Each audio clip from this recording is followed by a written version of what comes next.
Welcome into the Landon Tangwall Show, live call-in edition. Appreciate you guys joining me on this fine Wednesday afternoon. Well, I guess it's almost nighttime right now. These live call-in shows, I love doing them. Last time we did one, it's probably been since like March or something like that. But I really like doing them. We're going to be doing them every Monday night in season. Haven't locked in the exact time. I'm thinking 8 p.m. because I am going to have the big Keith Goon Conlon. He's got his show at 6 that I'm going to be on out at the golf course, and we're going to get a Penn State football player on that each week. What's the number, Mike? Oh, Mike's ready. Mike's ready to call in. Don't worry, we're going to get the number on the screen in 1 second, my man. I appreciate you joining us today. 1 week from camp. Camp starts next Wednesday. I'm excited for that one. If you guys want a short video on, I was going to grab our camp schedule. I have it from 2023 and pop that on the screen for a video, and I'll walk you guys through what a day in the Penn State football camp life is like, because it's grueling. The guys are about to go through it. You got to get your mindset right, get ready. It's a long camp, and Penn State's even longer this year because the school doesn't start till they don't start till game week. Yeah, it doesn't start till game week, so it's going to be longer. Normally, you kind of get saved by school starting. I guess it's basically like the second week of August or third week of August. It doesn't start till the end of the third week of August. So the guys are not safe. They're going to be out there. It is going to be long. Meek, what is up, brother? How are you doing today? I'm doing fantastic. I'm excited. James Franklin and company out at Big Ten Media Day. That's exciting. We got Nick Dawkins, Zakee Wheatley, and Drew Allers out there to represent. Of course, James Franklin was also talking.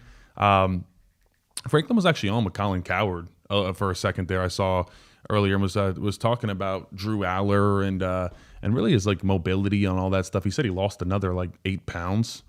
Excited to see how Drew Aller's going to move this year. I think this could be the year for Drew Aller to finally take that step. I mean, it has to be. This is it for him. So excited to do that. If we Producer John, you want to throw the number on the screen? We can honestly let people start calling. I will do that in once. I'm just making sure you're going good on every platform. I think we are. Thank you, guys. Appreciate you guys joining in. We are like I said, kind of the test run for the season. Like I said, we're going to do these once a week. So I'm excited. It's going to be good. Oh, little Jerry Maguire action. Show you the money. Yeah, show me the money. 814-400-4188. Yeah, good State College number, John. Way to put the Producer Johns on top of it. You will know in the bottom left. Oh, you can leave it up. Bottom left, we got a new logo. I did, if you do remember, I was the the Behind the Wall show, and decided to get away from that. Decided to go to the Landon Tangwall show. I felt it was better branding and whatnot. I was excited to do it. So yeah, excited to launch that. This is kind of the beginning of that, and really working. Got a whole team with me this year. It's going to be exciting. John, head producer, with me. Last year, I was taking like 18 or 19 credits, and I was doing it all on my own. So this year we're gonna have a lot more content. It's gonna be produced a lot better. So I'm really excited for this year, guys. It's gonna be fun. We're gonna get after it. But yeah, go ahead and call in 814-400-4188. Looking ahead this week, just to give you guys a quick rundown while we're waiting for any calls. I'm gonna do a injury update video where we go through. We had about 6 guys that had like season-ending injuries last year. We had Alonzo Ford. I include Tony Rojas in that. He did not have a season-ending injury, but he was very much hurt and then missed all of spring ball. Rappelier, Anthony Donko, Cam Wallace had that gruesome injury in the Kent State game. And then someone that hasn't been talked about at all was Caden Saunders. So kind of excited to dive into that on a little bit of an injury update video. And then we're also going to go ahead and do a running back 3 video, because I feel like that is something that has not been talked about enough at all. And RB3 is going to have a way bigger role in this offense, it feels like, just because if you look at last year, running back 3 kind of got overtaken by Bo Prabula and Tyler Warren. I think Bo Prabula and Tyler Warren had like a combined like 60 carries.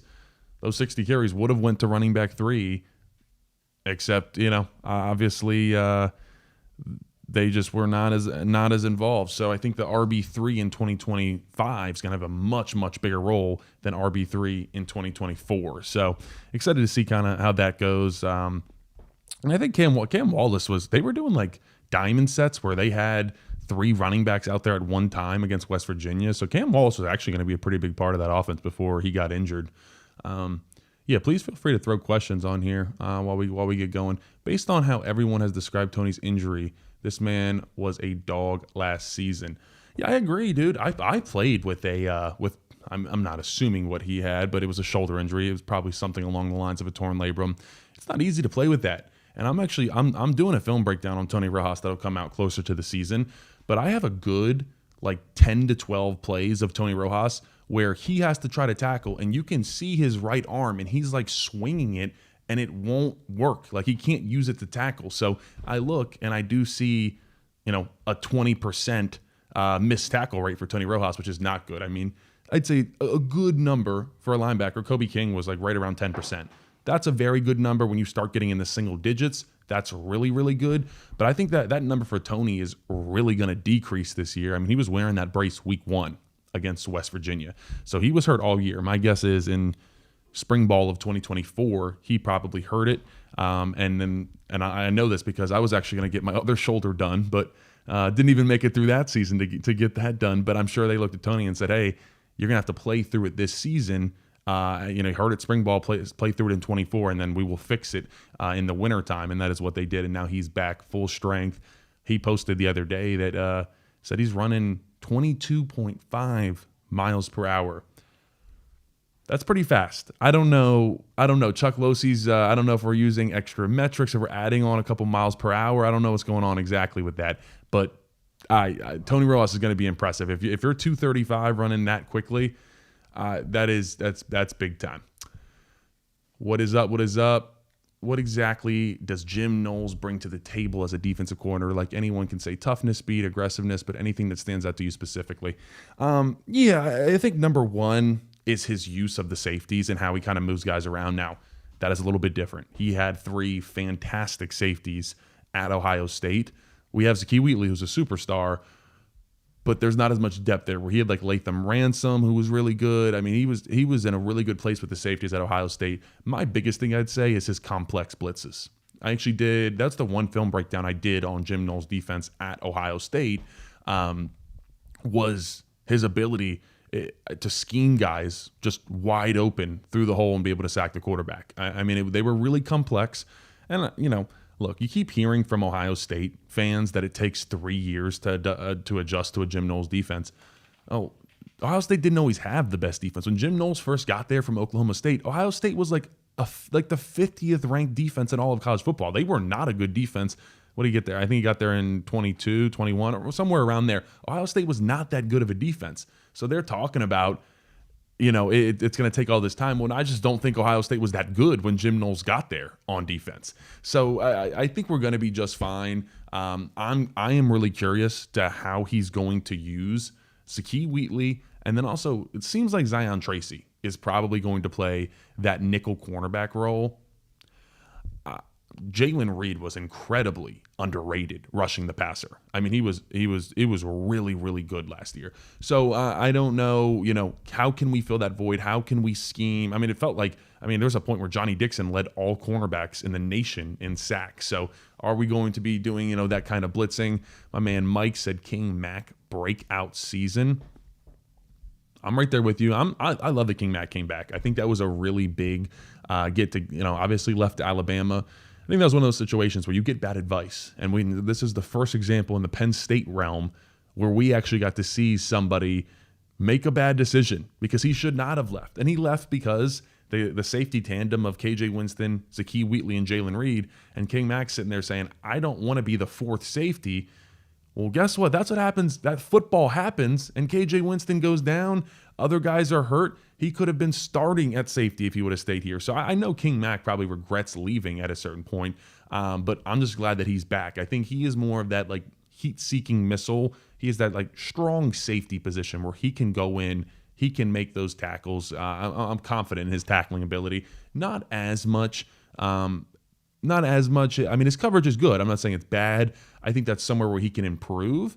But I think that's more of the, Zakee Wheatley floating around. And really, where is he going to put Zakee Wheatley? Jim Knowles. Is he going to let him play closer to the line of scrimmage? Because he just has a knack for the football. And it's fun to watch Zakee Wheatley play. let's see, you don't traditionally get better coaching jobs, have the ability to go where you want as a coordinator if it takes years to implement your system. Yeah, I think that's a bunch of bull junk. You actually got to talk to, if you guys watched my Cigar with Letterman sit down with Greg Gattuso, funny, Jim Knowles came along. So when I walked in, they were sitting there like an hour early, just smoking a cigar, having a good time.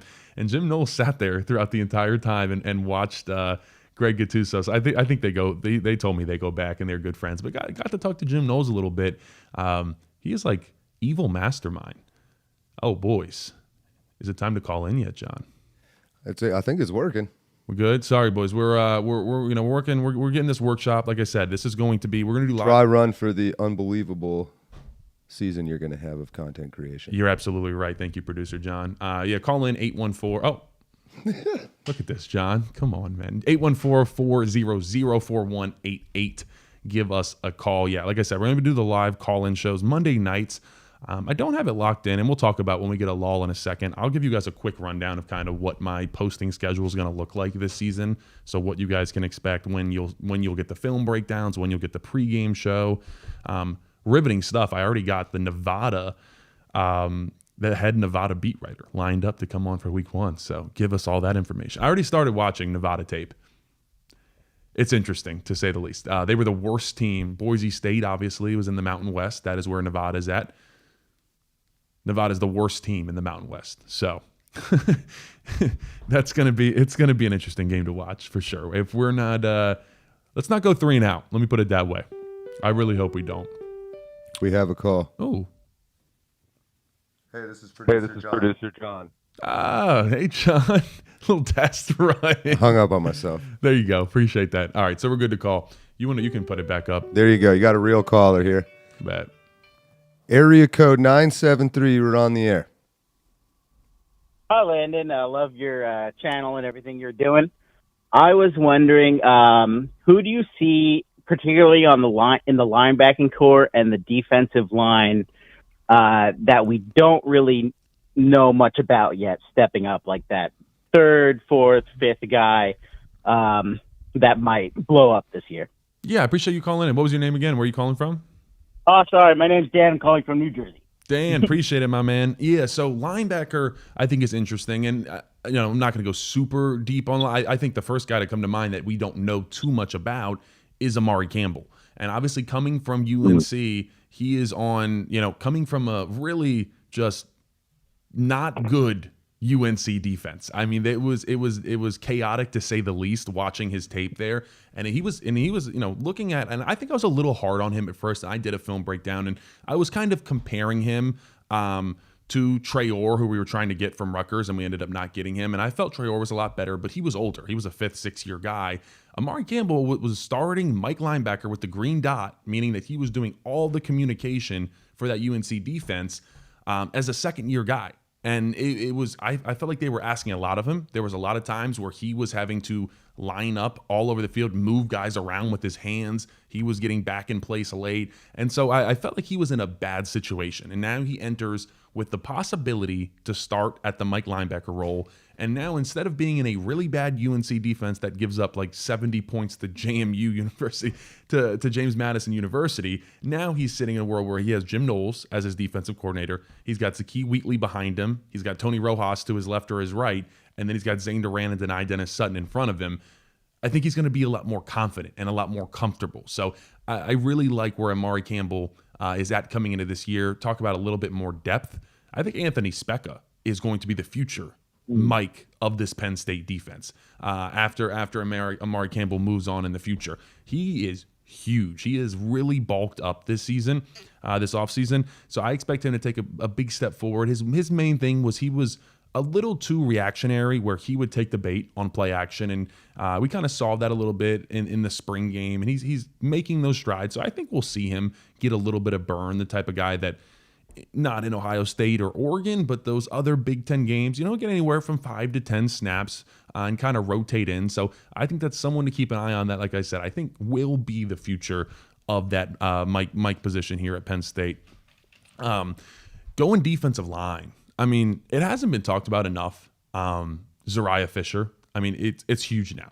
Max Granville, unfortunately, went home, was training. and had a knee injury, and we are most likely not going to have him for this season.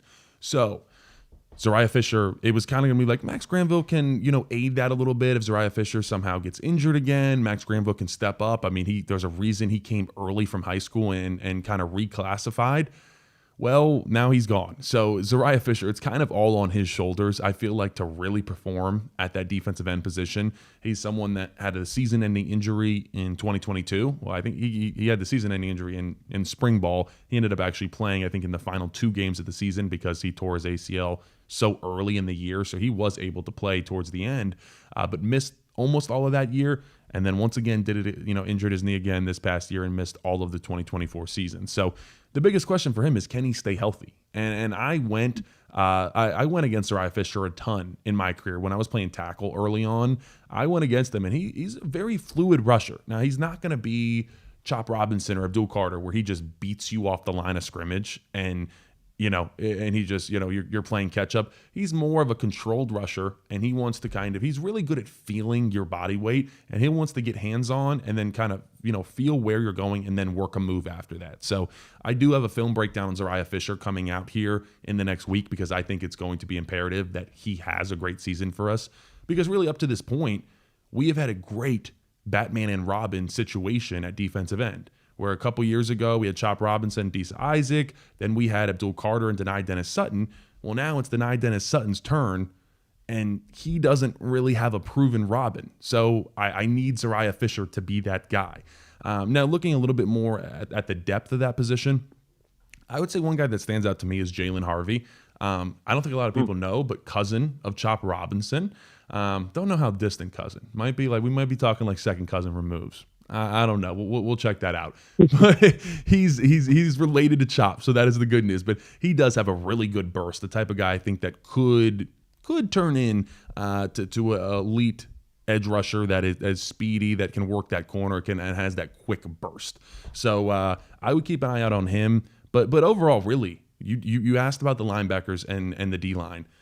Knock on wood, we cannot afford an injury at either of those positions. I mean, really, it's not going to be good. If we lose one of those guys or any of the stars, we're not in a great place. So, either of those positions.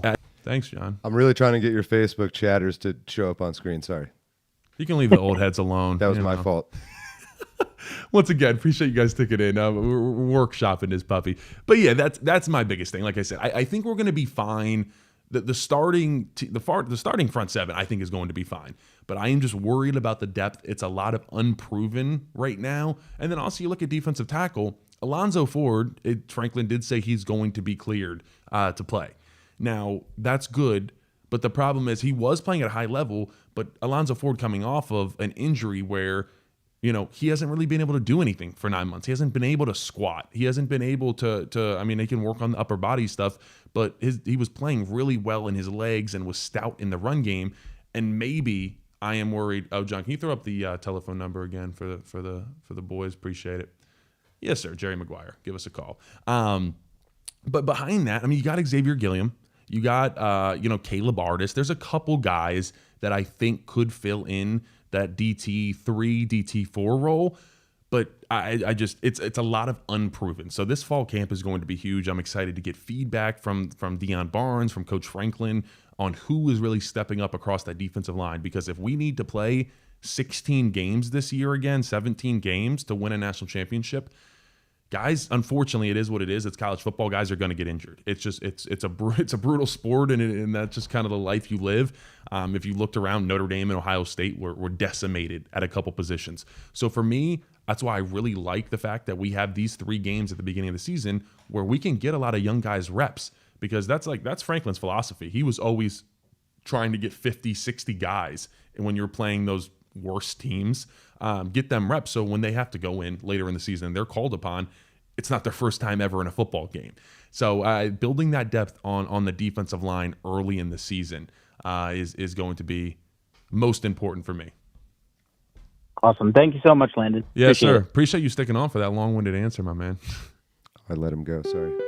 Another call. Are you ready? Yep. You are live on the air with Landon.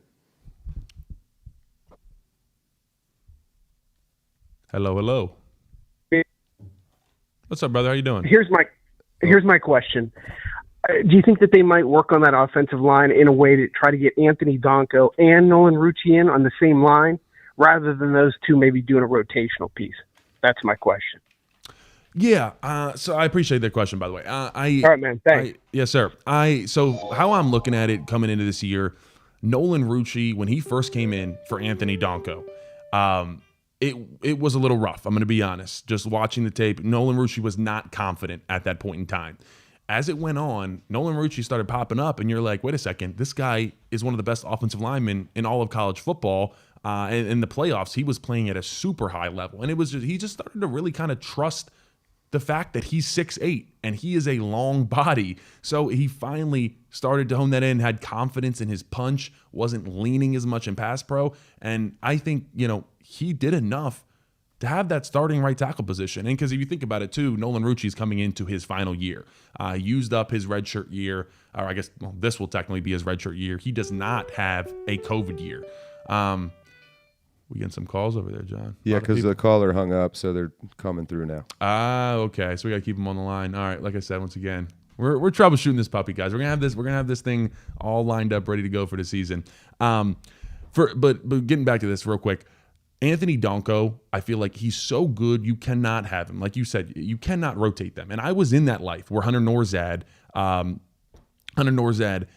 Anthony Donko and myself were rotating back and forth. And it's not an easy world to live in when you are constantly switching out. You're doing 2 drives, and then you're out for 2 drives, and then you're back in for 2 drives. It's so hard to get a rhythm and feel good about it. So that's why I'm not really for saying, hey, yeah, let's let them swap out. So you look at right guard, and I know a lot of people. John was saying we're not getting any sound. I see that. I'm working on it. I just want to say to anyone listening that Landon asked me to add Facebook as a platform about 3 minutes before we went live. That one really got us. I should have left that one alone. And I've never used it, so apparently we have no sound. I'll keep working on it. You keep talking. I got the message. Oh, no sound on Facebook. Yeah, on Facebook. That's what I'm assuming. All right, we'll figure that out. I do have captions turned on, though. Oh, that's good. Doing what I can. You do your thing, I'll do mine. We got sound on next. Oh, she said we're good now. All right, cool. Appreciate it, guys. All right. So, yeah, just to finish that off, I think Cooper Cousins is going to be really good here. And not only really good, but he's the next Nick Dawkins for me. He's the guy that is going to represent the community. So, sorry. I get distracted over here. So he's going to be that. I'm trying to set it like busy so it won't come through. Sorry. That's all good. So that's how I think Cooper Cousins, like I said, he's going to be really good here, but he doesn't need to start right now. Anthony Donko, you can't keep him off the field. Like I said, there was a point in time before Anthony Donko got injured when we were going to like that UCLA game where running behind the left side of the line, we averaged like 3 yards per carry, and we ran behind Anthony Donko, it was about 8 yards per carry. I mean, he was a straight up mauler. So now you look, and I just want you guys to picture this. You put Anthony Donko at right guard, you put Nolan Rucci at right tackle. You got 6'5", 330, and 6'8", 330 coming down on you. I don't want to be that defensive tackle at all. Never do I want to be that defensive tackle taking on that double team. I mean, because I'll tell you, when Olu and I were on the left side of the line of scrimmage, we had like our emergency plays, and we always went emergency plays behind the left side of the line of scrimmage, and because it was like, hey, Olu was going to just pave the way. If you have those two, Nolan Rucci and Anthony Donko on the right side of the line of scrimmage, any 4th and 1, 4th and 2, 3rd and 2. Let's run to the right side, and they are going to clear it out. Go ahead and throw Khalil Dinkins on the end of that too, and just move people. So I have gotten really excited of the idea of Anthony Donko at right guard, and Trout has thrown that out there. I don't think he would just be. He's talked about Anthony Donko getting reps at right guard, and I don't think he would just be throwing that out there if he wasn't going to do that. And like I said, the main reason for that, I just think because it's Nolan Rucci's last year and he's playing so well. You're not going to make him rotate, and you're not going to start Donko over him just because of how well he played. And then you look, and it's like, well, Cooper's really a young guy. I think Cooper still has stuff he needs to work on. I think he's a really talented player. I mean, Trout has compared him to have the work ethic of Marquise Pouncey, who Trout played with at Florida, a longtime Steelers center. I'm excited about Cooper Cousins. I think he leans a little bit in pass pro at times and gets out of his legs, going to be a superstar here. But I like if we leave him as the sixth man, as Cooper Cousins is the sixth man, let's just say we have an injury anywhere on the offensive line, any of the interior three, well, Cooper Cousins goes in. If we have an injury at either tackle, well, Donka goes from right guard to either tackle, and Cooper Cousins goes in at right guard. So once again, talking about the depth, if we want to play 16, 17 games, we're going to have a really nice depth pieces, and hopefully no one does, but guys get injured. So that's one thing that Trout has built on this offensive line is a ton of depth. Rick, before we take a new caller, I will say I had a Philip Troutwine come in right in the studio downtown here, and he did an interview. We had a great time. We kind of talked about what it was like when he came in 2020, and the offensive line room was in a really, really bad place.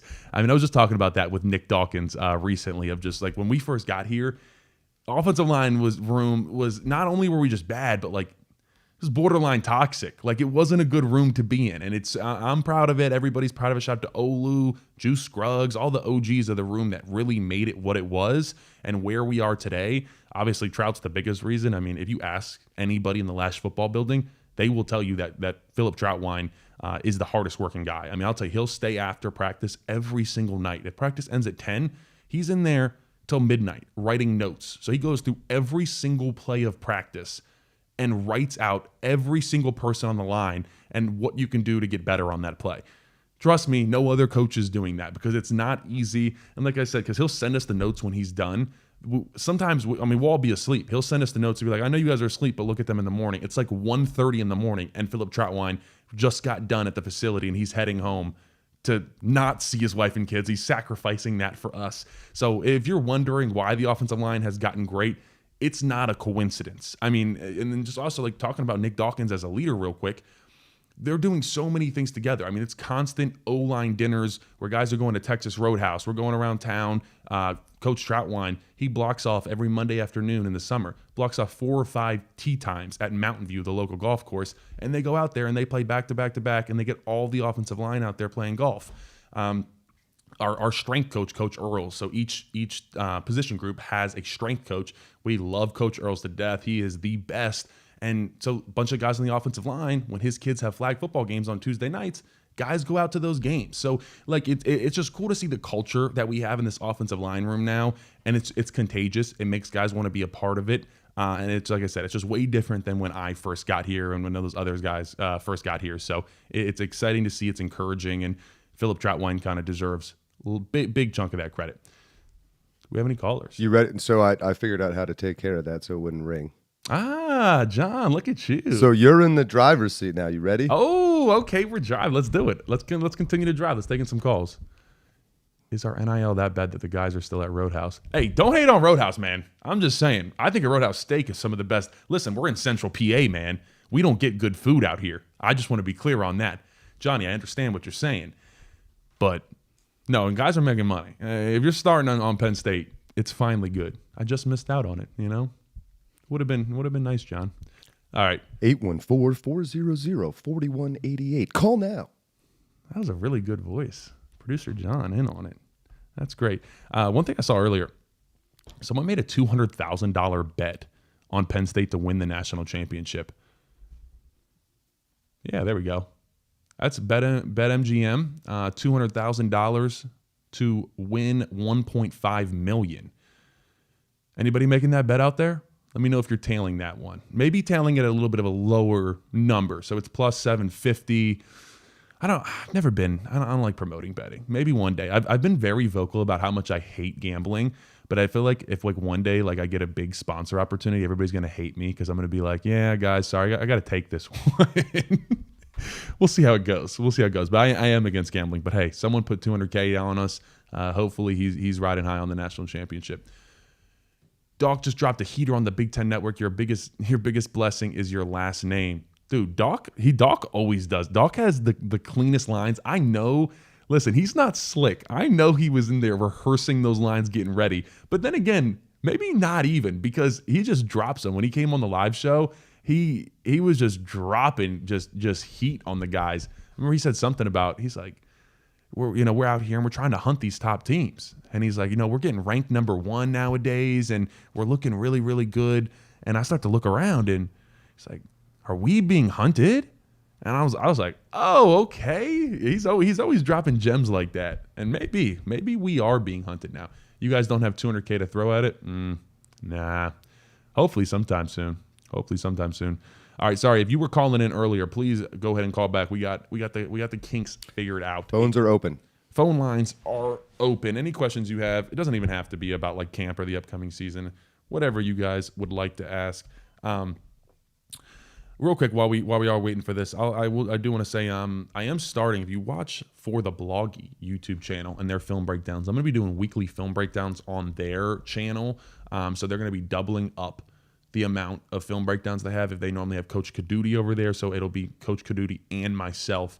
We will, I believe, Monday and Tuesdays will be putting out film breakdowns, and then I will also, John, if you want to comment, just throw the number on there so we don't have to keep switching back and forth too. So the number stays up. You can just comment it in there. Call now. The rest of his line was great too, and it's your responsibility to add value to it. Yeah. No. I mean, Docs, no. He's like, I'll tell you what, if you go into Nick Dawkins' house, there's like a 90% chance that you will find him just watching a motivational video from YouTube, just sitting there watching it. I mean, truly, I've never seen anything like it. He's either doing that and just probably like eating food. He is one motivated cat, and I know this year is really, really big for him. He's taken a lot of pride in coming back for year 6. I think it's going to be a big year for this offensive line. I was talking with Stefan Wisniewski earlier today, who Stefan Wisniewski is actually going to be live show tomorrow. We got a live show tomorrow, 4 p.m. at the Student Bookstore. If you are around State College or in the area, Stefan Wisniewski, obviously 2-time Super Bowl champion, was on that 2017 Philadelphia Eagles Super Bowl champion roster. So if you want to come by and see him, we'll obviously be live on all these same platforms. But if you want to come by, get his autograph, anything like that, we will be at the Student Bookstore from about 4 to 5 tomorrow if you want to spin on by. Penn State Fireman, appreciate you, my man. One Take State, I appreciate you guys doing live shows so much. Yes, sir. Yeah, I'm excited for the season. It's going to be, like I said, last year, I think I probably did like maybe 3 to 4 videos a week.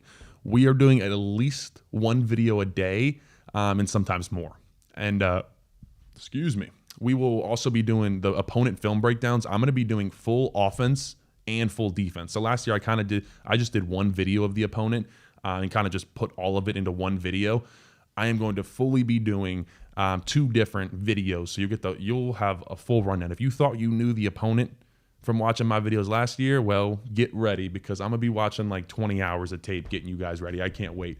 I said it earlier. I think I'm addicted to watching our opponent, and it's kind of sad, but I 100% watch more tape now than I did when I played. Putting a little more effort into this puppy. Rob440 says, "What's your thoughts on the transfer receivers this season? Significant improvement." I mean, yeah, absolutely. Now, what I will say is, and I was talking to T. Frank about this today, actually. I mean, Trey Wallace was really good, honestly. Like it felt like no one talked about it. It was like that deep in over the middle. We call it a dig, backside dig. It felt like those were automatic on 3rd down. We threw it to Julian Fleming a couple times in USC, but it felt like Trey Wallace was kind of always there.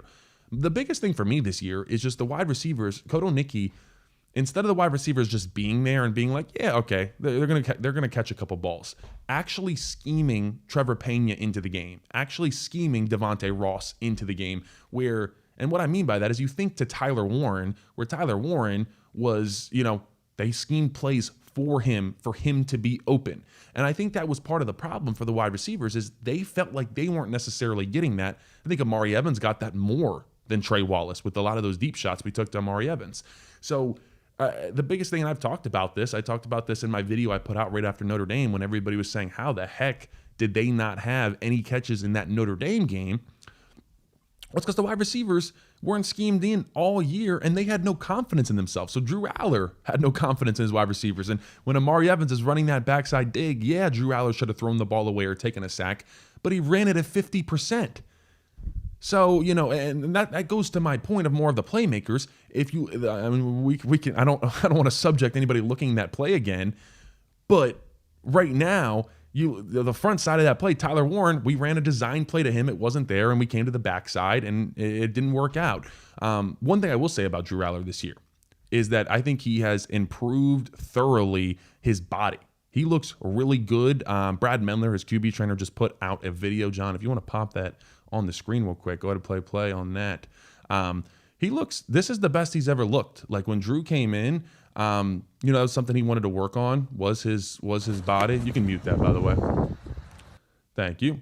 I had a couple. He got suction cups on his back there, but like Drew looks good. We're not even looking at the throwing necessarily. Like Coach Franklin was just at Big Ten Media Day talking about how Drew Rattler has shed even more weight off of him and his mobility this year.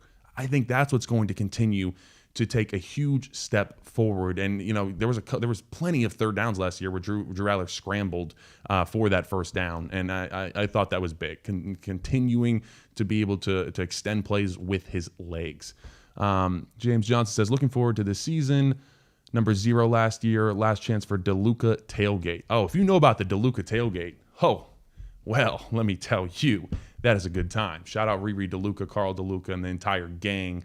If you don't, Dom DeLuca was my roommate for the entire time I was here. One of my best friends. Excited for him this year, and probably one of the few 3-time captains. I mean, of course, Sean Clifford was one, but yeah, I'm excited for him. Landon Tengwall show merch store incoming. Yeah, Mike, we're definitely gonna do some merch this season. I will, as we continue to kind of get all this stuff hammered out, I will have that out for sure. I appreciate the support. Go ahead and call in 814-400-4188. Anything you guys got. It doesn't even have to be necessarily about this season. I love talking about it. Penn State Mafia. What is up, Ken? How are we living, my man? Wish you were doing live interviews during the Shore event tomorrow night. I know, Mr. Weibel. I know. That's going to be a fun event. We are at the Shore tomorrow. If any of you guys are heading out, good NIL event to get involved out. Yeah, shout out to the Cherry Tailgate as well. That's right. You guys absolutely do it up, do it right. We got a lot of great tailgates around Penn State. I know everybody is excited to get back into this tailgate season, and obviously we're starting out with 4 home games in a row. That's what I'm talking about. So, yep, go and call in 814-400-4188 if you guys got anything. Real quick, I will give you guys we are too poor for that. How much are whiteout tickets right now? Does anybody know? Are most of you guys? Hundreds, right? Oh, gotta be. At least, I think minimum is probably like 400 or 500 for like up in the nosebleeds. I don't know if I have that anymore after that $200K I put on Penn State to win the championship. That guy that put $200K down, he probably spent all of his money to bet on us, but I don't know. All right, real quick, we will do the numbers right there in the chat that we put down from my Facebook. Clearly, we got Facebook working, John. Look at that. Producer John got it working. So you want to call that number if you guys got any questions. But real quick, I did want to run through my weekly schedule for this year. We are going to have Saturdays, still locking some things in. Got some big things in the work for a pregame show that might be in the stadium. Still getting everything solidified, but might be something big in the works there. Sunday mornings, Keith Goon-Conlon and me back at the student bookstore, 10 a.m. on Sunday morning. So be on the lookout for that one. That one's going to be good. Post-game show will also come out on Sunday where we really get into that nitty-gritty. And then Mondays, live shows. So we're going to be doing these. We're going to do call-ins. I'm excited. I'm excited to hear from you guys. We've only done, I think this is like our 3rd call-in show we've done. Yeah, 3rd, right, John? We did one after the Notre Dame game, and that got kind of interesting. Landon, I'll get back to the schedule in a second. Yep, thanks, Penn State Mafia. Just a Twitter legend right there, buddy. And then Mondays, so we got that on Mondays. Tuesday is when we're going to kind of start to transition into the next week, and we'll start putting out the film breakdowns of the offense of the opponent, and then Wednesday will be the defense of our opponent that week. And like I said, it's going to be really in-depth, everything you guys need to know about our opponent. Coming up with Nevada, starting out. I told you, I was already watching tape on them. Listen, they were last. They came last in the Mountain West. That was the same league that Boise State is in. I don't know. It's going to be interesting to see. Hopefully it's a beatdown. Hopefully all the starters are out by the first half. That was always the big thing. Like we were in the locker room, we'd be looking around. If you were a starter and you're playing like a really bad team, you're looking around, you're like, yo, we need to be out by halftime. Like when we come into this locker room, I don't want to come back out and have to go back out on that field. And Franklin doesn't want that either because he wants to be able to get as many guys as possible in. So, hello. When you guys calling? You are on the air with Landon. Hi, Landon. It's Dan from New Jersey again. I was wondering, do you have any information on how the backup quarterback battle with Ethan Grunkelmeyer and Jackson Smolik is going, and how the staff plans to test them both out this year, give them both opportunities to figure out who's going to earn that position, at least for the year? Yeah, I mean, that's a great question. So coming in this year, I mean, it's neck and neck right now, and I think a lot of people wrote Jackson Smolik off. It was kind of like, he's, get him out of here. We know it's going to be Grunkmeyer. But then the spring game happened, and it wasn't televised, so we didn't not everybody got to see it, but the word was out that Jackson Smolik actually played better than Ethan Grunkmeyer. Now, there's a lot of different variables in the spring game that you might be playing with a worse roster. You're not playing with the one, so it's completely different. So coming into this, like I said, I think Jackson Smolik has given himself a great chance. And how I see it is that those first 3 games where really, like I was talking about, the starters should be out by midway of the third quarter in all 3 of those first games, we are going to see a ton of Jackson Smolik and Ethan Grunkmeyer. I think Ethan Grunkmeyer will probably get the nod to be number 2 to start the season. But I think who's going to be the backup for the entire season is going to be determined in those first 3 games. So that's how kind of I see it laid out to see who's going to back up Drew. I think going into 2026, as far as I don't really think, short of, I don't even want to say it, short of someone else having to start and not Drew Aller, as long as Drew Aller finishes the season, it's going to be a long competition, all of spring ball, all of fall camp next year to see which guy is going to be the starter in 2026. But just talking about this year to who's going to be QB2, I think that'll really be decided in the first 3 games because we're going to get a nice sample size. We really should, as long as we have no Bowling Green events, although I don't think any of these first 3 teams are even close to how good Bowling Green was last year. That's where we're going to find out of who's going to be QB2. I think, Ethan Grunkmeyer is one of the more talented throwers I've ever seen. Jackson Smolik, he's got a little bit of that Sean Clifford in him, man.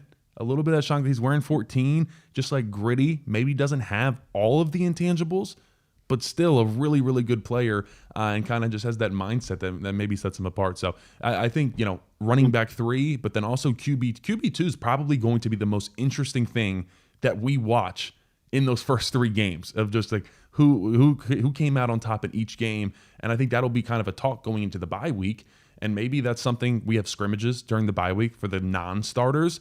Maybe that's something where if they're still neck and neck, we have a scrimmage during the bye week that is really solidifying, hey, going into Oregon in week 5, let's see who's actually going to be the backup for Drew Aller. So I think it's one of the more interesting things that I know has been talked about a little bit, but that's going to be one of the biggest storylines of those first 3 games and then going into the bye week into week 5 of Oregon.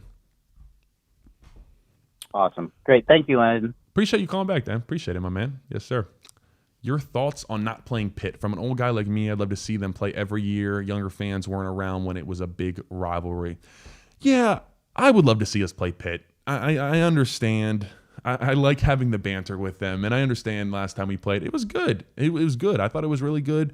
I think the main problem was that they wanted to do a split. I think they wanted to go 2-2, home and away with us, and we were like, look, we're not going to fill your stadium for you because they don't get their stadium filled at all. Love Heinz Field as a Steelers fan, but Pitt football, not so great. So I would like to play them. I think it'd be fun, but just the way college football is structured right now, I don't see any reason to schedule a decent out-of-conference game. And I know some people want to kind of make fun of the Big Ten. A lot of teams in the Big Ten are having 3 easy games to start the year, but does Ohio State really get rewarded for playing Texas week 1? I don't really think so. So it's kind of like why are you subjecting yourself to that? I do think there is talks about with the playoff format that we might be headed for, where we have automatic qualifiers, where it's 4 teams from the SEC, 4 teams from the Big Ten, 2 from the ACC, 2 from the Big 12, and so forth. There's talks that there could be a Big Ten SEC crossover kind of meshed into those new rules where we're going to see LSU Penn State week 1. We're going to see Georgia versus Ohio State, Michigan versus Alabama, that type of thing, because basically the idea would be to create bigger games. More revenue is, of course, what these teams and these networks want. So I don't know. Like I said, I don't think we're going to play Pitt anytime soon. See someone brought up Virginia Tech. It sucks that we lost Virginia. We lost out on that Virginia Tech. Did we do a home with them? I don't know. That would have been cool. I would have loved to see Enter Sandman, but obviously COVID, and they kind of backed out of that. Part 2 of that. Who do you consider our biggest current rival? Rob says. That's tough. I know some people say like Maryland. I don't know. I feel like that's kind of like the one we get the most jacked up for. And maybe that's just because I'm from Maryland. I'm sitting here right now. Maryland flag on the shoulder. Listen, that's where I'm from. I'm a PA resident now, though. But I don't know. I mean, I can't really say Ohio State just because we haven't won in so long. That was the other thing I thought about today earlier. I'm like, I looked at it. I'm like, yo, we play in Columbus this year. We haven't beat Ohio State in Columbus since Tom Bradley was the head coach. Shout out Scrap, my guy Scrap. But to answer that question, I feel like it kind of have to be Maryland. I mean, they're a little brother to us, and we just beat up on them.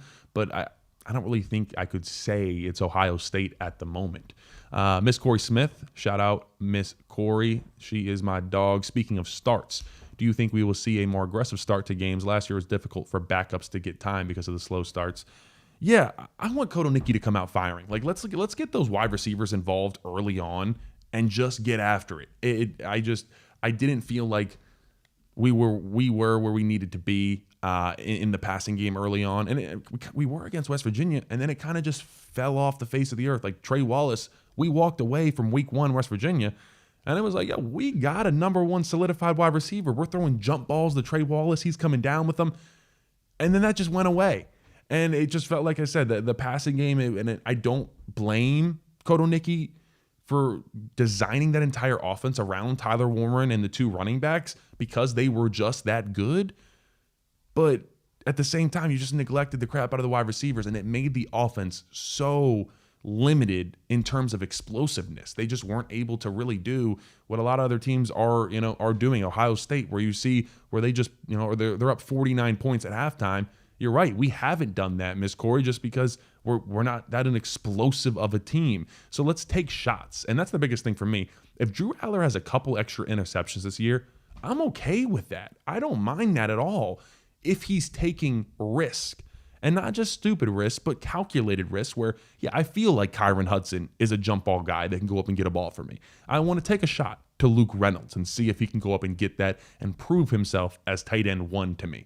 So can Drew Aller be helped out? I think that is how we become a more explosive roster.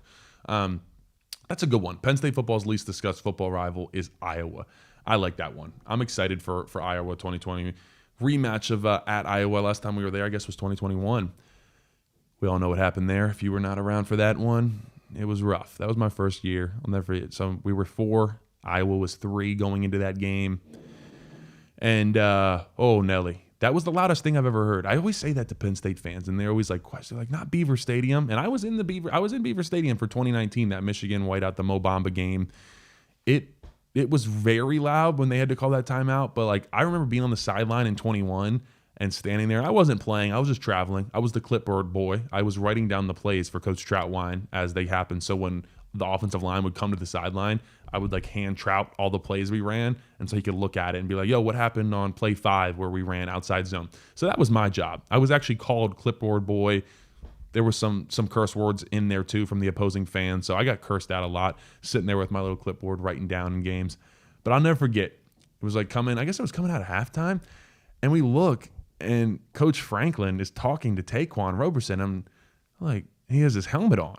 Like, what? Because no one knew Cliff was injured when we were at Iowa. And we're looking around, we're like, what? Taquan's going in? And it was like, no, please, no, don't do that. And then sure enough, he went in. And obviously no hate. It just didn't turn out very well. And it's all right. It happened. But when we had like 4 false starts back to back to back, and then we fumbled the snap, Iowa was so loud. That's when I kind of knew. I'm like, oh no, we're in a little bit of trouble here in Iowa. And you do not want to be in Iowa when it gets dark. Let me tell you what. That stadium gets rowdy, and the way it's built, they only have like 55,000 fans. It's almost half almost half of Beaver Stadium. But the way they built it, it's kind of like the Seahawks Stadium, where the curvature, it just kind of keeps the sound in. So, yes, sir, John. Shout out TC. Yes, sir. Vinny said, on the 24/7 podcast, you said Donka might be the best shot at guard. Is that a real possibility? Vanga and Anthony Donka would be fun to watch at guard. Yeah, I mean, it's definitely real because Coach Troutline has brought it up. I think he's talked about it at least probably 2 or 3 times of playing Donka at guard. And I don't think it's a slight at all to Cooper Cousins. I think Cooper Cousins is going to be great. But when we're just talking about how do we get the best 5 on the field, I think Anthony Donka has to be in that 5. And then you start talking logistics. I don't know if you can take Nolan Rucci out at right tackle just because of how well he played. He's in his final year. You don't want to hurt that confidence because that's a real thing. You start swapping guys out and they're switching drives. I mentioned I did that with Hunter Norzad. It's hard because every second you're looking over your shoulder like, yo, if I give up 1 sack or if I get beat for a TFL, I'm going to get yanked and then I'm not going to get my job back. It's kind of a dangerous world to live in. So I would feel better if we're sitting there and Anthony Donka is at right guard. Like I said, those double teams between Anthony Donko and Nolan Rucci at right tackle. I mean, I would not want to be a part of that right there. And then, like I said, Cooper Cousins, you're able to move him in, and Cooper Cousins is really then the 4th guy of any of those interior left guard, center, right guard, where Cooper Cousins can go ahead and jump in and play there. So that's why I like it. And like I said, Trout has always talked about how can I get the best 5 on the field. And I think in those earlier games, I mean, obviously in the earlier games, you're going to see a ton of the offensive linemen, but even in those like Big Ten games where we play, hopefully it's, but we play like Iowa, Indiana, those games, I think you're going to see 8 offensive linemen come in that game. So because those games that, we think we're going to win and we're not playing the greatest defensive lines, there's going to be those rotations because we want to take plays off of these guys. Like I said, if we're playing 17 games, that's an NFL regular season. We're not used to doing that. Normally guys play 13 games, maybe a bowl game, and that was it. And you were done for the season. It's so much longer now, and we have to be able to preserve bodies. So if you can take an extra 15 plays off of Anthony Donka at right guard and let Cooper play some there, or, take Dawkins out and Cooper Cousins goes in there at center, that means something. It might not be something that you really think about while you're watching the game, but taking as many hits off of these guys' bodies in a really, really long season, it can help, I would say. All right. We're about to wrap up here. If anybody wants to call into the chat, John, you want to pop that up on the screen one more time. Call in 814-400-4188. This is kind of a little bit of just like a test run. I think we'll do another live show probably once we get into camp. Camp starts a week from today, so probably not this coming Monday, but the Monday after, something like that. We'll do another live show. We'll do a couple throughout the camp season. And then, like I said, obviously Monday nights, 8 p.m. during the season, we are going to be doing live shows. I think it'll be 8. We'll play around with it. Maybe 7:30. But yeah, if anybody has any more questions, if not, we can begin to wrap this up. Tomorrow, I am going to sit down after this. I'm going to go home. I'm going to watch everything from the Big Ten Media Day. I'm going to grab all the good clips that you guys will probably want to see, and I'll put out like a 5 to 8 minute video tomorrow just kind of recapping Big Ten Media Day. So if you don't feel like going out and just searching the web for clips and hearing from Nick Dawkins and Zakee Wheatley and Drew Aller and Coach Franklin, I'll put that all into a nice little pretty box for you guys, put a bow on it, and that'll be in your guys' YouTube feed tomorrow night. So that's kind of the plan. And then from there, I'm trying to think of other videos we got coming up. Let me think. Running back 3, Miss Corey Smith. We got a good chunk of Corey Smith, the running back, in there, talking about him, talking about Quentin Martin Jr., talking about Cam Wallace, who's coming off of an injury. So, Rob just brought up, we got to get out of here, man. We got to end this stream. We're talking about we're talking about the Iowa 6-4 game. Oh my God! Please. I was at that game. Really? That's a bad game to be at, man. I'm not gonna lie. That was worse than any other Iowa game ever. Ben Jones has us covered. You guys are funny. All right, that wraps it up. I appreciate you guys coming through. Means a lot. Oh, we get a thanks to John in the chat. John, appreciate you hustling through this. We were fighting and clawing to make this Make it all work. Underappreciated over here. Maybe we need to up his pay from $0 to like $5. Let me wait until the stream works to do that. I was just being funny. Yeah, that's all right. All right, now we'll be back. Like I said, you guys expect videos coming at you guys. It's going to be hot all camp long. We'll have videos firing, and then when we get into the season, post every single day, live shows, all that stuff coming at you guys.